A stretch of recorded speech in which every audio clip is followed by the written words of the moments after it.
The story of the Arab slave trade is often told in fragments, dates, routes, numbers, but what is rarely examined is what the system did to the women caught inside it, not in moments but over lifetimes, not through isolated cruelty but through structure. For more than 1,000 years, a vast trade network stretched across North Africa, the Middle East, the Indian Ocean, and deep into the African interior. It did not collapse quickly. It did not operate secretly. It functioned openly, legally, and continuously, supported by states, markets, and religious justifications. And at its center were African women whose lives were reshaped not by chance, but by design. Before we continue, if you want history examined without comfort or avoidance, take a moment to support the channel. Subscribe to the History Veil, like the video, and share it with those who believe the past must be confronted honestly, not selectively. Now, let's continue. The capture usually began far from the coast. Villages were raided at night, not always by foreign traders but often by neighboring groups incentivized by demand. Women were preferred targets, young enough to survive long journeys, old enough to work. The separation was immediate. Families were split on the spot, children torn from mothers, husbands executed or driven away. Resistance was punished quickly, not to terrorize but to accelerate compliance. From the moment of capture, identity was stripped away. Names were replaced, lineage erased, language became useless. What remained was utility. The march itself was a weapon. Caravans crossed deserts for weeks or months. Water was rationed, food minimal. Those who collapsed were abandoned. The trade was not built on preservation. It was built on surplus. Losing bodies was acceptable as long as enough reached the markets. For women, survival came with an added burden. They were exposed constantly, guarded closely, treated not as cargo but as future property requiring maintenance. Upon arrival at major trade hubs, the process intensified. Women were inspected publicly, teeth examined, skin assessed, limbs tested for strength, fertility evaluated as an asset. Modesty was irrelevant, privacy non-existent. The market was not interested in who they had been, only in what they could produce. But unlike male captives, whose fate often involved labor or military service, women entered a different system. They were absorbed into households. Domestic servitude was the visible layer: cooking, cleaning, childcare, but beneath that was a deeper function. Many women were taken as concubines. This was not incidental, it was institutionalized, legally regulated, culturally normalized. Their bodies became extensions of ownership, governed by contracts that defined them as property with reproductive potential. Consent did not exist as a concept. Children born from these unions inherited their mother's status unless explicitly acknowledged by the father. In some cases, a child might be freed. In many others, they remained bound to the household. This created generational dependency, a system where captivity reproduced itself quietly. What made this system particularly enduring was its absorption into daily life. Unlike plantation slavery, it did not rely on visible mass violence. It relied on normalization. Women disappeared into homes, their suffering privatized, their voices erased behind walls. Many never returned to their communities. Those who did were often marked permanently, stigmatized, disconnected, unable to reintegrate. The trade did not only remove women physically, it severed cultural continuity. Songs were lost, languages faded, lineages ended. This was not accidental damage, it was structural outcome. Over centuries, millions of women passed through this system. Not all experienced identical treatment. Conditions varied by region, era, and household, But the underlying reality remained consistent. Their lives were no longer their own. Their futures were dictated by markets they never chose to enter. And because this trade operated across Islamic, African, and Asian societies, responsibility was diffuse. There was no single empire to blame, no single moment to condemn. This made accountability elusive. The system survived because it was shared. Even historical memory reflects this fragmentation. Western narratives often focus exclusively on transatlantic slavery. The Arab slave trade is treated as secondary, peripheral, less examined, but for the women within it, duration mattered as much as brutality. 1,000 years of quiet absorption left scars that do not fit easily into simplified history. This is why their story is uncomfortable. It forces us to confront systems that did not end neatly, that blended into culture, that survived reform, that left descendants still tracing lost roots across continents. In the next part, we will move deeper into the lives of these women, inside the households, inside the rules that governed their bodies, inside the silence that followed them long after captivity ended. Because the most damaging aspect of this system was not just what it took, it was what it erased. Once inside households, the lives of enslaved women became smaller, quieter, and more controlled. Violence did not always announce itself loudly. Often, it arrived as routine. These women were no longer part of caravans or markets. They were absorbed into domestic systems where ownership was enforced through law, religion, and custom. The home replaced the desert, but captivity did not soften. It changed form. Daily life followed strict hierarchies. Enslaved women rose before dawn. They cooked, cleaned, fetched water, tended children, and maintained households that were not theirs. Their labor was constant but invisible. If they worked well, they were ignored. If they failed, they were punished. Praise did not exist as a concept. Survival did. For many, domestic labor was only the surface layer. Concubinage was embedded into the system itself, not as scandal, not as deviation, but as expectation. Legal texts discussed it openly. Contracts accounted for it. Scholars debated its boundaries while never questioning its existence. The woman's consent was never a factor. Ownership replaced agency entirely. What made this particularly devastating was the absence of an end point. Male captives sometimes had defined roles: soldiers, laborers, guards. Their paths, while brutal, were at least visible. Women existed in private spaces where oversight was minimal and testimony rare. Abuse could continue indefinitely without record or consequence. Pregnancy altered nothing. Children born to enslaved women entered a complex hierarchy. In theory, some could be freed if acknowledged by the father. In practice, this acknowledgement depended entirely on the owner's choice. Many children inherited their mother's status. Others were freed but disconnected, raised without kinship or community. In both cases, the woman lost her child. Motherhood became another mechanism of control. Some women were sold multiple times, passed between households, transported across regions. Each transfer erased whatever fragile familiarity they had built. New languages, new rules, new owners, new expectations. Stability was not permitted. It created attachment. Attachment created memory. Memory threatened obedience.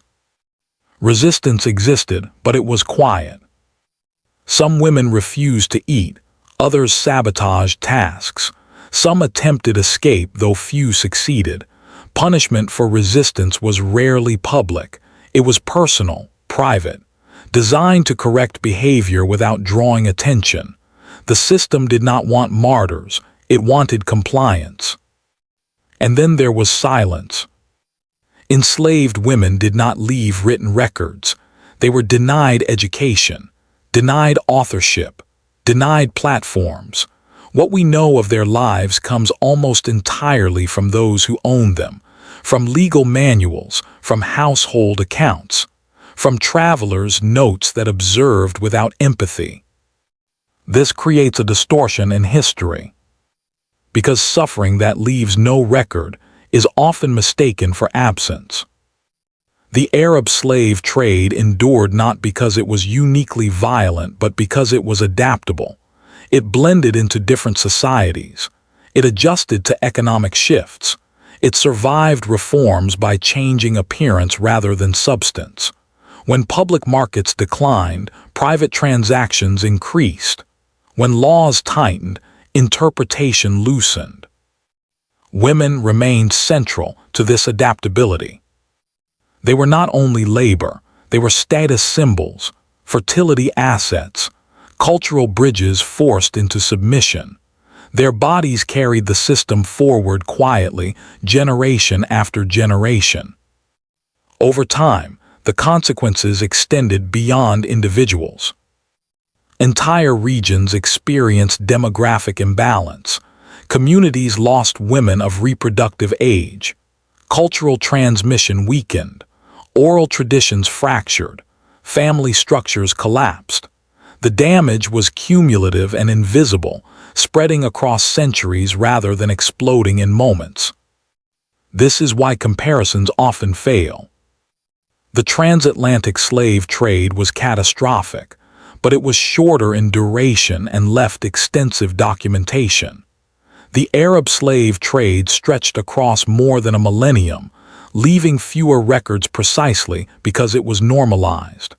Its violence was hidden inside homes, not plantations. Its victims disappeared into societies rather than standing apart from them.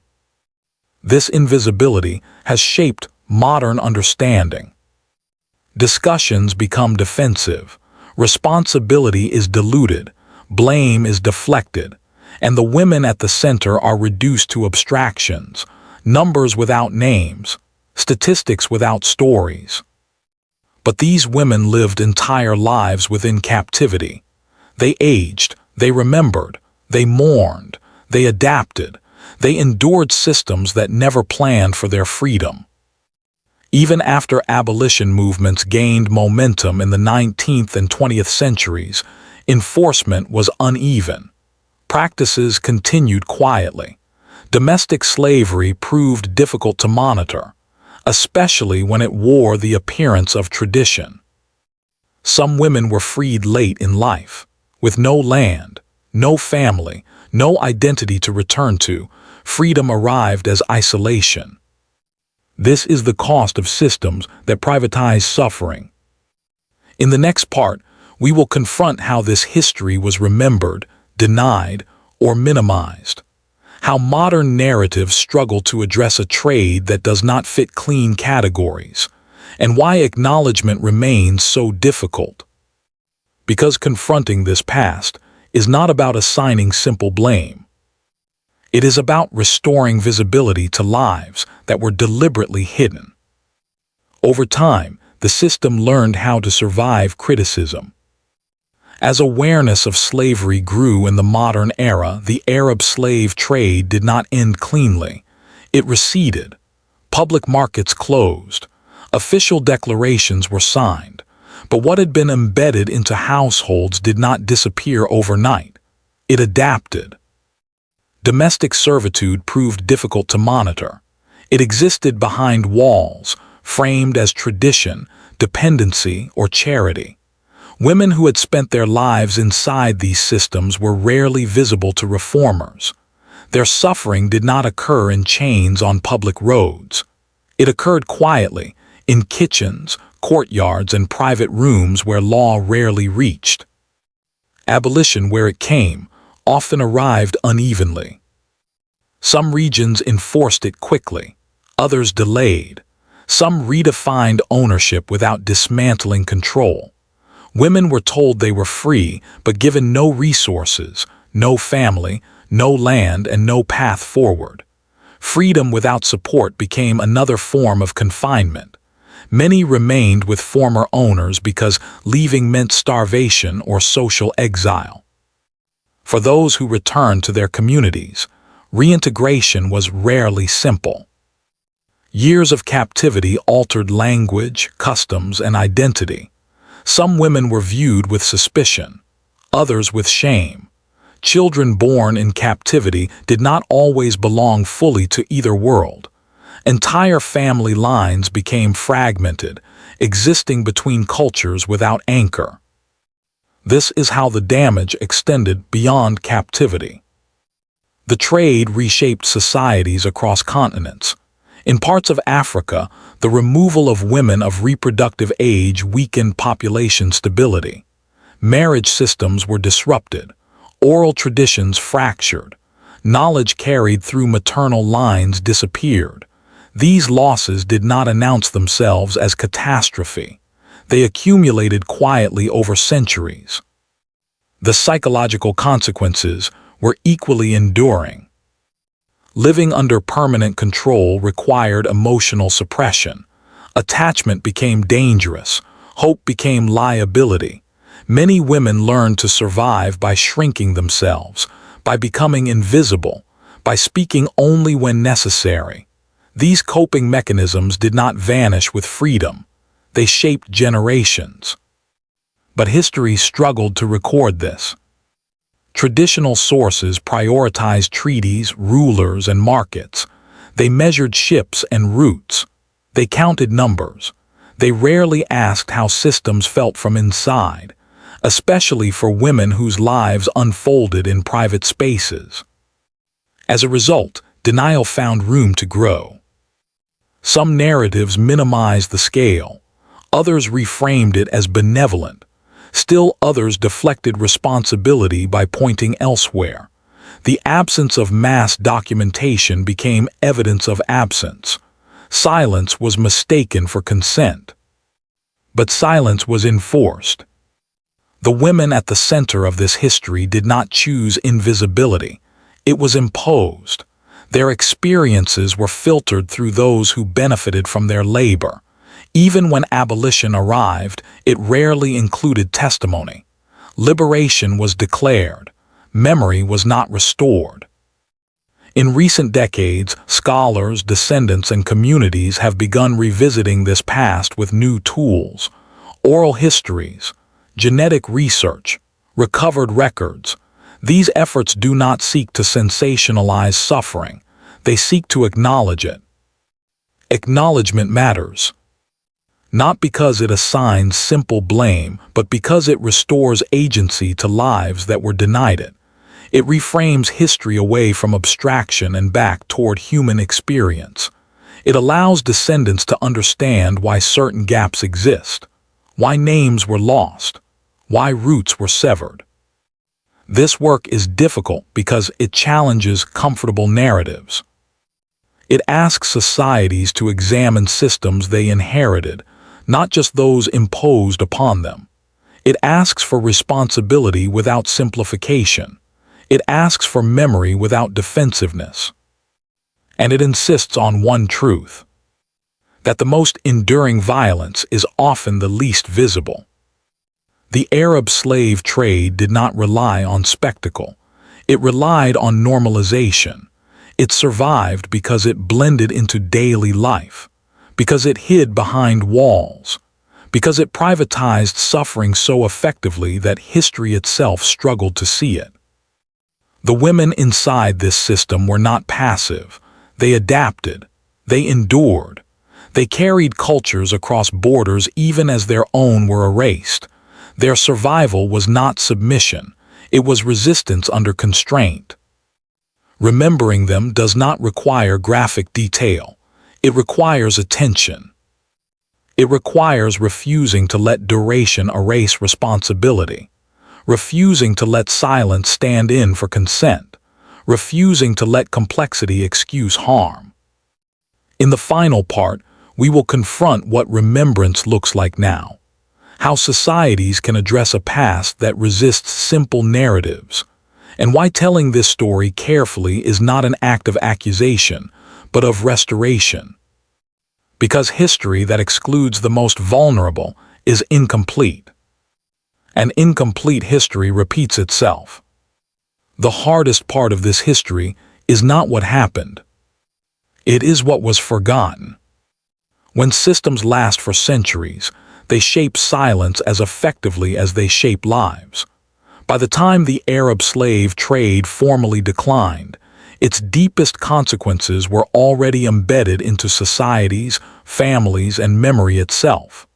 The women who endured it did not leave monuments. They left absences. Many names vanished entirely.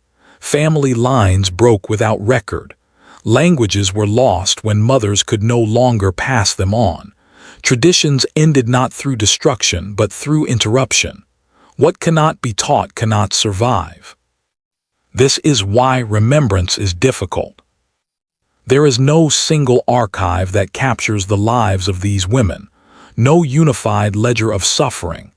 Their stories exist in fragments, in oral traditions passed quietly, in genetic traces spread across regions, in unexplained gaps where lineage should have been. And yet absence is evidence. The fact that history struggles to reconstruct these lives is not proof that they were insignificant. It is proof that they were systematically excluded. Power decides what is preserved, and those without power are often remembered only when someone chooses to look deliberately. In modern conversations, this past often triggers defensiveness. Some argue that discussing it is divisive. Others claim it is exaggerated. Some insist it belongs to a distant era and should remain there. These reactions are not accidental. They are inherited responses to discomfort, a reluctance to examine systems that blur simple categories of victim and perpetrator. But history does not ask for comfort. It asks for accuracy. Acknowledging this trade does not diminish other histories of slavery. It completes the picture. It recognizes that human exploitation has taken many forms, across many cultures, sustained by many justifications. Selective memory does not protect truth. It distorts it. What distinguishes the experiences of women in this system is not only the duration, but the intimacy of control. Their captivity unfolded inside homes, inside families, inside private spaces where abuse could hide behind routine. Their suffering was not designed to be seen. It was designed to be absorbed. And absorption erases evidence. Even after abolition, echoes remained. Domestic servitude continued under different names. Social hierarchies preserved dependency. Economic vulnerability replaced legal ownership. For many women, freedom was theoretical. Daily life changed little. Control simply lost its official label. This is why the legacy persists. Not as a single event, but as patterns. Patterns of silence. Patterns of marginalization. Patterns of gendered vulnerability that still shape lives today. When history ignores these roots, it misreads the present. There is also resilience here. Despite everything, cultures survived. Songs crossed borders, recipes adapted, beliefs transformed. Women carried memory even when they were denied voice. Survival itself became transmission, quiet, uncredited, but real. Remembering this does not require condemnation alone. It requires responsibility. Responsibility to tell the story without sensationalism. Responsibility to avoid erasing complexity. Responsibility to center those who were most affected, even when sources are scarce. History often prioritizes what is easiest to narrate: battles, dates, leaders. But the true measure of systems lies in how they treat those with the least power. By that measure, this trade reveals a prolonged failure of empathy disguised as normality. To say that what happened to these women was worse than death is not rhetorical exaggeration. It is a recognition that many lived entire lifetimes without agency, identity, or future. Death ends suffering. This system extended it across decades and generations. And still, their lives mattered. They shaped households. They shaped descendants. They shaped cultures in ways history rarely acknowledges. Their endurance challenges the idea that silence equals acceptance. Silence was survival. This is why telling this story matters now. Not to reopen wounds for spectacle. Not to assign simple guilt. But to restore visibility. Because when history excludes women, it teaches the future to do the same. When it ignores private suffering, it normalizes it. And when it avoids uncomfortable truths, it prepares the ground for repetition. The past does not repeat itself exactly, but it rhymes through neglect. If there is one lesson to carry forward, it is this. Systems that hide their violence are the hardest to dismantle. And stories that are not told do not disappear, they wait. Remembering these women is not an act of accusation. It is an act of correction. And correction is the beginning of responsibility.